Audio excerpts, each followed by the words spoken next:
You can see right behind me there are a number of construction vehicles that have simply been turned off and left here while the judge tries to determine exactly what impact this project is going to have on the environment. Then, in the woods over here, there is a big piece of Florida history that some say needs saving. Instead of trees, picture... It was a town, an actual town. 200 people lived here. They had housing, they had a store. In what is now the west portion of the Withlacoochee State Forest. The people that worked here were prisoners. Other than the still, only a few remnants of the Etna turpentine camp remain.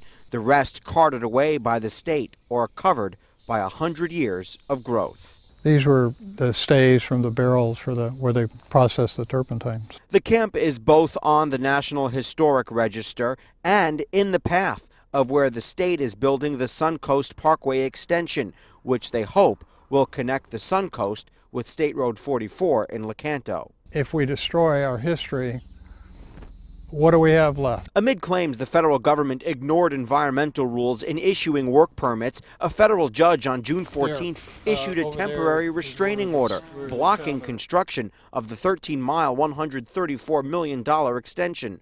At Oak Park Boulevard, construction vehicles are now dormant. They could have easily gone 600 feet, a quarter of a mile that way, and just gone around this thing. But others like Ken Ricard, whose backyard is 1,000 feet from the proposed roadway, see a potential benefit in an area that is not served by another major highway. Some small companies or so would be more inclined to move out of say a Tampa, St. Pete, and move up here. If a judge agrees with the plaintiffs, construction may have to wait until the federal government completes a lengthy environmental impact study. I believe we have an extremely good chance of prevailing because we honestly believe that they did not follow their own rules and regulations.